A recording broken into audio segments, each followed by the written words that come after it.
ಈಗ ಈ ಸರ್ಕಾರ ಪಾಪರಾಗಿದೆ. ಪ್ರತಿನಿತ್ಯ ನೀವು ಫ್ರೀಡಮ್ ಪಾರ್ಕಲ್ಲಿ ನೋಡಿ, ಮುಂದಿನ ಅಂಗನವಾಡಿ ಶಿಕ್ಷಕಿಯರ ಚಳವಳಿ, ಇನ್ನೊಂದು ದಿನ ಆಶಾ ಕಾರ್ಯಕರ್ತರ ಚಳವಳಿ, ಇನ್ನೊಂದು ದಿನ ಗುತ್ತಿಗೆ ನೌಕರರ ಚಳವಳಿ, ವೈದ್ಯರ ಚಳವಳಿ, ಉಪನ್ಯಾಸಕರ ಚಳವಳಿ. ಏನೊಂದು ಸುರಿಸುತ್ತೆ ಅವರಿಗೆ ತಿಂಗಳ ಗೌರವಧನ ಕೊಡೋಕ್ಕೂ ಆಗದೇ ಇರುವಂಥ ಪರಿಸ್ಥಿತಿಗೆ ಬಂದುಬಿಟ್ಟಿದೆ.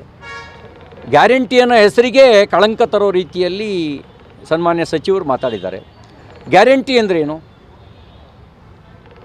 ಸೂರ್ಯ ಹುಟ್ಟೋದು ಎಷ್ಟು ಸತ್ಯನೋ ಅಷ್ಟೇ ಸತ್ಯ ನಿಮ್ಮ ಖಾತೆಗೆ ಹಣ ಬರುತ್ತೆ ಅನ್ನೋದು ಗ್ಯಾರಂಟಿ ಅಂತ ಹೇಳ್ತಾರೆ. ಅಂದರೆ ಕಾಂಗ್ರೆಸ್ ಗ್ಯಾರಂಟಿ ದೋಖ ಅಂತ ಆಯ್ತಲ್ಲ. 10 kg ಅಕ್ಕಿ ಬೇಕೋ ಬೇಡವೋ, 22 ತಿಂಗಳಾಯಿತು 10 kg ಅಕ್ಕಿ ಇಲ್ಲ. ಒಂದು ಕೇಂದ್ರ ಸರ್ಕಾರ ಕೊಡೋ 5 kg ಬಿಟ್ಟರೆ ಇವತ್ತಿನವರೆಗೂ ಇಲ್ಲವೇ ಇಲ್ಲ.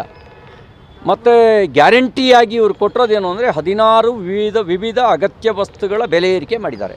ಅದು ಬಸ್ ದರ, ಮೆಟ್ರೋ ದರ, ಹಾಲಿನ ದರ, ಆಲ್ಕೋಹಾಲಿನ ದರ, ವಿದ್ಯುತ್ ದರ ಸೇರಿದಂತೆ ಸ್ಟಾಂಪ್ ಡ್ಯೂಟಿ, ಎಕ್ಸೈಸ್ ಡ್ಯೂಟಿ ಈ ಸೇರಿದಂತೆ 16 ವಿವಿಧ ಅಗತ್ಯ ವಸ್ತುಗಳ ಬೆಲೆ ಏರಿಕೆ ಮಾಡಿದ್ದಾರೆ. ಅಂದರೆ ಬೆಲೆ ಏರಿಕೆ ಮಾಡೋಕ್ಕೆ ಇವರು ಸರ್ಕಾರ ಬಂದಿದ್ದ? ಸಂಬಳ ಕೊಡೋ ಯೋಗ್ಯತೆ ಇಲ್ಲ, ಅಭಿವೃದ್ಧಿ ಮಾಡೋ ಯೋಗ್ಯತೆ ಇಲ್ಲ, ಗ್ಯಾರಂಟಿ ಹಣನೂ ಕೊಡೋಕ್ಕಾಗಲ್ಲ. ಅಂದರೆ ನೀವ್ಯಾಕಿದ್ದೀರಿ ಅಧಿಕಾರದಲ್ಲಿ? ಜನರಿಗೆ ಮೋಸ ಮಾಡೋದಕ್ಕೆ ಹೇಳಿದ್ರಾ?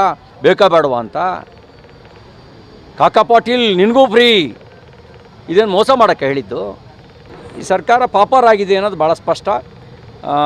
ಕಾಂಗ್ರೆಸ್ ಆಡಳಿತಕ್ಕೆ ಬರೋದಕ್ಕೆ ಮುಂಚೆ ಕರ್ನಾಟಕ ದೇಶದ 3ನೇ ಅತಿ ದೊಡ್ಡ ಆರ್ಥಿಕ ಶಕ್ತಿಯಾಗಿತ್ತು. ಈಗ 10ನೇ ಸ್ಥಾನಕ್ಕೆ ಹೋಗಿದೆ. ಒರಿಸ್ಸಾದಕ್ಕಿಂತ ಹಿಂದೋಗಿದೆ. ನಮ್ಮ SGDP ಅಂದರೆ ಸ್ಟೇಟ್ GDP ಒರಿಸ್ಸಾಕ್ಕಿಂತ ಹಿಂದೋಗಿದೆ. ಇದು ಸರ್ಕಾರದ ಪರಿಸ್ಥಿತಿ. ಸರ್ಕಾರದ ಇಷ್ಟೆಲ್ಲ ವೈಫಲ್ಯಗಳಾಗ್ತಾ ಇದ್ದಾವೆ. ಪ್ರತಿಪಕ್ಷವಾಗಿ BJP ಕೂಡ ಒಂದು ಹೋರಾಟ ಆಗಲಿ, ಆ ರೀತಿಯ ಖಂಡಿಸುವಂಥ ಪ್ರಯತ್ನಗಳನ್ನಾಗಲಿ, ತಾರ್ಕಿಕ ಹಂತಕ್ಕೆ ತೆಗೆದುಕೊಂಡು ಹೋಗುವಂಥದ್ದಾಗಲಿ ಜನಪರವಾಗಿ ಧ್ವನಿ ಎತ್ತಬೇಕಲ್ಲ ಸರ್? ಧ್ವನಿ ಎತ್ತೋದ್ರೊಳಗೆ ಹಿಂದೆ ಬಿದ್ದಿಲ್ಲ. ಇನ್ನಷ್ಟು ಪರಿಣಾಮಕಾರಿಯಾಗಿ ಧ್ವನಿ ಎತ್ತೋ ಅವಶ್ಯಕತೆ ಇದೆ. 21ನೇ ತಾರೀಕು ಇದಕ್ಕಾಗಿಯೇ ಸನ್ಮಾನ್ಯ ರಾಜ್ಯಾಧ್ಯಕ್ಷರು ಮತ್ತು ವಿಪಕ್ಷ ನಾಯಕರುಗಳ ಜೊತೆಯಲ್ಲಿ ಪ್ರಮುಖ ಶಾಸಕರುಗಳು ಸೇರ್ತಾ ಇದ್ದೀವಿ. ವಿಧಾನ ಸಭೆ ಮತ್ತು ವಿಧಾನ ಪರಿಷತ್ನಲ್ಲಿ ಸರ್ಕಾರದ ವೈಫಲ್ಯವನ್ನು ಪರಿಣಾಮಕಾರಿಯಾಗಿ ಪ್ರತಿಬಿಂಬಿಸೋದಕ್ಕೆ ನಾವು ವಿಷಯವನ್ನು ಎತ್ಕೊಳ್ತೀವಿ. ಹಿಂದಕ್ಕೆ ಹೋಗೋ ಪ್ರಶ್ನೆ ಇಲ್ಲ.